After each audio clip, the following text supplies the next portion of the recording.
There are lots of financial advisors out there. And you know what? All of them are trying to get your money. That's just the way it is. Now, if you're going to learn something about personal finances, one of the things you have to do is you have to learn some of the rules of the game. If you're going to learn a new game, I don't care whether it's football, baseball, basketball, poker, whatever it is, you got to learn the rules of the game.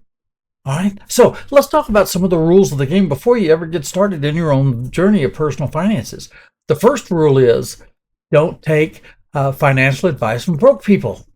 That kind of makes sense, right? But anytime that you're talking to somebody and they're talking to you about giving you financial advice about your money, you need to ask them, do you have any? Are you broke?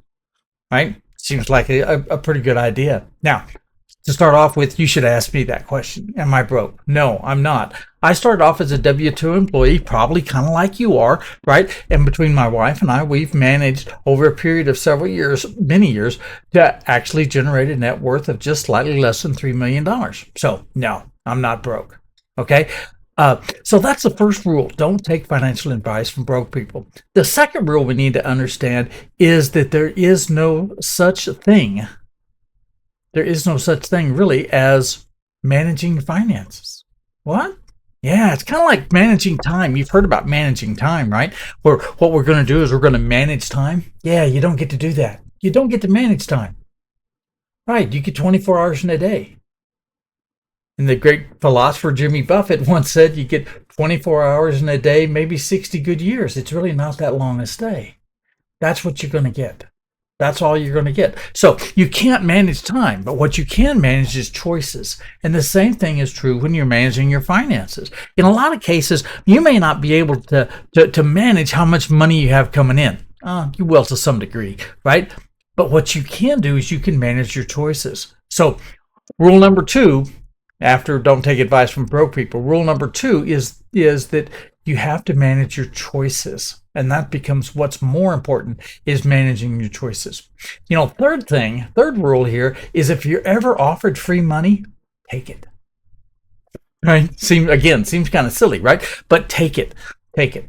Now, if you're going to be working with a financial advisor, and I encourage you to do so, I've worked with financial advisors in the past, so there's some questions that you need to ask them, right? One of the questions you need to ask them is, what's your net worth? They may be broke.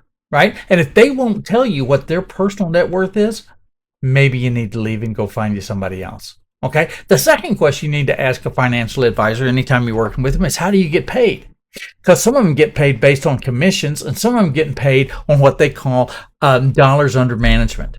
Right? Now, the reason this is important is because if they get paid by commissions, they're going to be more interested in selling you products than they are in actually managing your money. If they're going to be paid by dollars under management, then they're interested in getting as much money under themselves as possible, and they're going to get paid a percentage of what of the money that they have under management, right? So if they have $1 million and they get paid 1%, for instance, then what they may get is they may get $10,000. Right? So you need to know there's pluses and minuses to both of them, but you need to know how they're going to get paid. Right? You need to ask them if they're a fiduciary. And a lot of people will say, yes, I'm a fiduciary. And you're going to say, how do I know that? Right? Now, the reason that that's important of what a fiduciary is, because a fiduciary, by law, cannot sell you products that is not to your best interest. Okay? Now, obviously, there's some wiggle room there, but that's one of the things that you need to ask them. Are you a fiduciary? Right? Now, you need to understand how compounding interest works, right? Because, it can be your best friend. It can also be your greatest enemy. If you've got a lot of money dealing with credit cards or loans or car loans or things of this nature, and what happens is you're only making minimum payments, then what's happening is that interest is continuing to make that debt bigger and bigger and bigger and bigger. And compounding interest is actually working to your detriment, right? If, however, you're making investments, right? And what's happening is that compounding interest is coming in every month and going into your additional investments. Then what's happening is that you're compounding that interest, and that can be your best friend over time. And that is what's going to make you a millionaire. And lastly, what you need to do is you need to develop a beaver mindset. Now, when I say a beaver mindset, what I mean is I'm talking about the animal, the beaver, right? Because you see, the beaver is the only animal outside of man in the animal kingdom that will find a place where it cannot thrive, where it cannot live. And what it will do is it will change its environment. It will find a place where it can't live, a rushing stream, and it'll bring in rocks and bring in mud and bring in cut down trees with its teeth and things of this nature and create a nice placid pond. That what will happen is that will provide safety for himself, for his spouse, for his offspring, as well as generate better environment for other animals.